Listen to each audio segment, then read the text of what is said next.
The mere hours after her new indoor mask mandate took effect, Washington Mayor Muriel Bowser stood accused of violating her own orders, photographed without a face covering at an indoor wedding reception.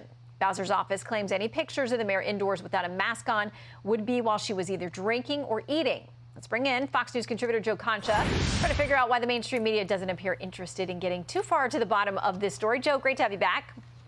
Hey, Shannon. Happy Monday. How are you? I am good, and to you as well. I want to put up a map here, and folks will remember these are some examples of various leaders who have put, mandates and different rules, travel restrictions into place, and they've gotten busted in one way or another.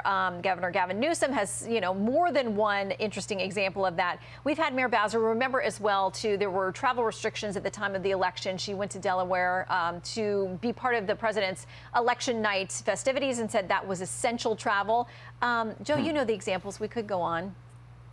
We could go on, yes. And if you look at that map, Shannon, those all appear to be Democratic leaders, right? And we've seen this all too often over the past year, where we have our leaders declaring that we all need to do our parts. So slow to spread, mask up, avoid large gatherings during the pandemic, and only to turn around and not follow their own rules. And you look at Muriel Bowser, where she's at this wedding, and this is less than 24 hours after implementing this indoor mask rule, and she decides to go maskless at a wedding. She officiated at a five-star hotel in a nice area called Adams Morgan in Washington. We both know it well. So this isn't a rumor, by the way, because as you show, there are multiple pictures to prove that she isn't wearing a mask, and she doesn't appear to be eating or drinking at the time either. So there goes that excuse. So what happens? Bowser's office, when asked about this, they say this was conservative media just trying to drum up controversy about the mayor. So then you look to the Washington Post, right? The most influential paper, obviously, in the city. You can make the argument in the country along with the New York Times.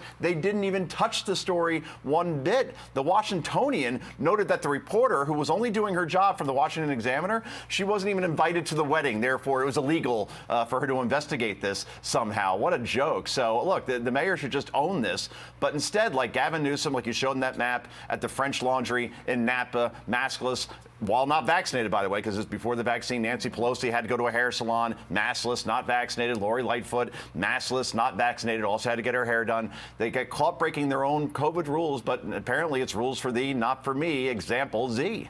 Yeah, and I think that's what is so difficult that, I've said this many times. The American people want to go along with what they think is going to help protect them, their families, their neighbors. Sure. They're willing to make sacrifices. They made a ton of sacrifices over the last year plus. But again, when they see these things being flouted or, stretched to their limits about what's legal, it makes them obviously much less willing to go along and have inconveniences in their own lives. Okay, President Obama is having a large party for his birthday. It's a big one, and everybody should be able to celebrate. It's going to be a big bash, apparently, according to the Washington Post, on Martha's Vineyard amid nationwide Delta variant surge. They actually make a note of that. They say the Obamas are asking that guests be vaccinated and get coronavirus tests. There's some, chatter that this is going to be outside. It's not a hot zone right now, and so we should just allow things to proceed and not ask any more questions. Okay. I wonder if this were instead the 44th President Obama, if the 45th president in Trump threw a party like this, if he were still president this year, 475 people at Mar-a-Lago, per se. I have a feeling that many news organizations would call it absolutely a super spreader event that's flaunting all the precautions that we should be taking during this pandemic. And by the way, I don't know if you've been to Martha's Vineyard. I went there once, and it's very difficult to drive to because you got to take a ferry at some point, and you got to go to Cape Cod, and it's a hard place to get to unless you fly. And I would imagine that if you're going to the party of a former president in Obama, who really has a lot of friends in the Hollywood community, celebrities, most of them are probably going to be flying private jets onto that island. So the emissions and the whole climate change thing, that apparently has gone out the window. But apparently, Shannon, there will be a COVID coordinator at the party. Okay. To make sure that everything's going according to plan, as if this COVID coordinator can somehow stop a virus from jumping from one person to another. So it's laughable, but it's kind of expected that the media is just saying nothing to see here when they absolutely would not if this were, say, Governor DeSantis throwing a party like this. And quickly, any comment on leaders, including Governor Cuomo, who say to businesses, you should just start turning people away if they don't show up with their card?